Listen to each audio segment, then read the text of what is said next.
আমরা বানিয়েছি শৈশবকে নিয়ে একটা শর্ট ফিল্ম। আমাদের বর্তমান জেনারেশনদের দেখে আমাদের খুবই খারাপ লাগে। শুক্রবার সকালে বসে বসে আমরাও দুজনে মোবাইলে আসক্ত হয়ে গেম খেলছিলাম। তারপর হঠাৎ সানি খেয়াল করলো যে সামনে কিছু একটা রয়েছে। তারপর সে আমাকে বলল যে ওই দেখো, ওই তো বা সেখানে কিছু আছে। আমিও তাকায় দেখলাম যে কিছু ছোট বাচ্চারা সেখানে ফুটবল খেলছে। তো এইটা দেখে শৈশবের সেই স্মৃতি মনে পড়ে গেল এবং আমরা বললাম যে এই মোবাইল থেকে একটু বের হওয়া যাক এবং মাঠে যাওয়া যাক, দেখি কেমন লাগে আমাদের এই মাঠের আবার সেই পুরনো স্মৃতিটা।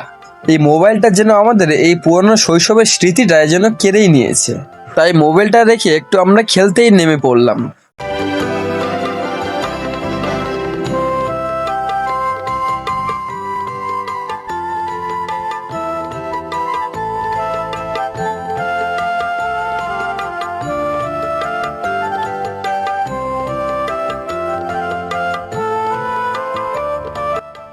আর এই দৃশ্যটা কি মনে পড়ে? ছোটবেলা কিন্তু আমরা সব বন্ধু বান্ধব এক কাক এক ঢাকনা করেই সব এভাবেই খাইতাম, কিন্তু সেই কি মজাদার মুহূর্ত। তারপর খেলা শেষে আবার আমরা সেই পুকুরে গোসল। গ্রামের সেই ঐতিহ্যবাহী একটা পুকুর থাকে সবার ক্ষেত্রেই। আর আপনারা খেলার পর কি এভাবে গোসল করতেন? অবশ্যই কমেন্ট করে জানাবেন। আর খেলতে যে দৌড়াতে মনে পুরোটাই হাঁফসে যাচ্ছিলাম। তারপর এই লাফটা, একজন কাঁধে উঠে আরেকজনের লাফ, এইগুলোই সেই দিন কি আর আছে? উঠে মনে হচ্ছে পড়ে যাচ্ছিলাম।